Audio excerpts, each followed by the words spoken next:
Hello there, welcome. Hope you're having a great day today. We're going to be looking at Numbers chapter 19. Before we get started, be sure to hit the subscribe button.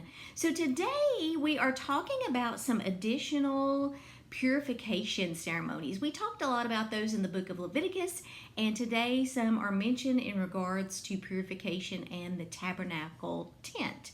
One of those that is mentioned is getting a red heifer, a perfect red heifer that has no defects and has never been yoked to a plow. Well, this actually has some current significance.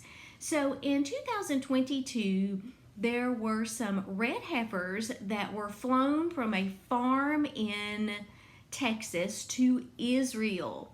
These red heifers were believed to be perfect.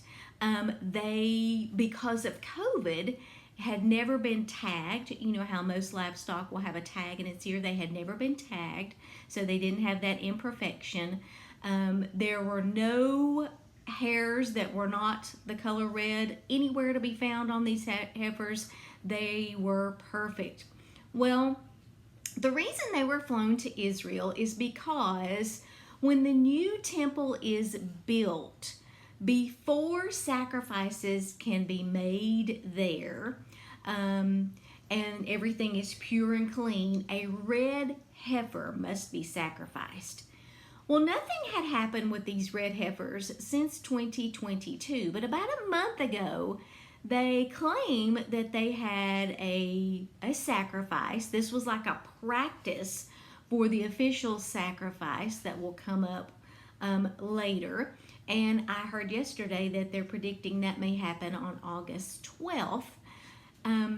But evidently the new temple is in the process of being constructed. And this is big news prophetically, because all of these things have to happen.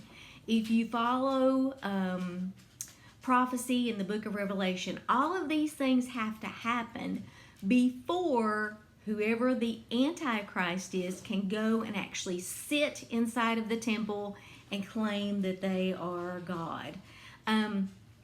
So things are beginning to line up. And something else that isn't related to this chapter that happened yesterday, we saw Israel bombing Damascus. And prophetically, it is talked about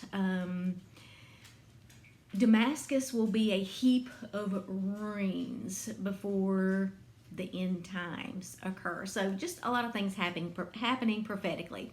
Something from my footnotes today talks about how after 37 years in the wilderness, the Israelites forgot their wanderings were a result of their parents and their own sin. They had been wandering through this wilderness aimlessly for 37 years. They cannot accept the fact that they had brought their problems upon themselves, so they blamed Moses for their condition. Often our troubles result from our own disobedience or lack of faith. We cannot blame God for the consequences we are suffering for our own sins. Until we face the reality of our responsibility, we will have little peace and will fail to grow spiritually. So that connects back to today's chapter in terms of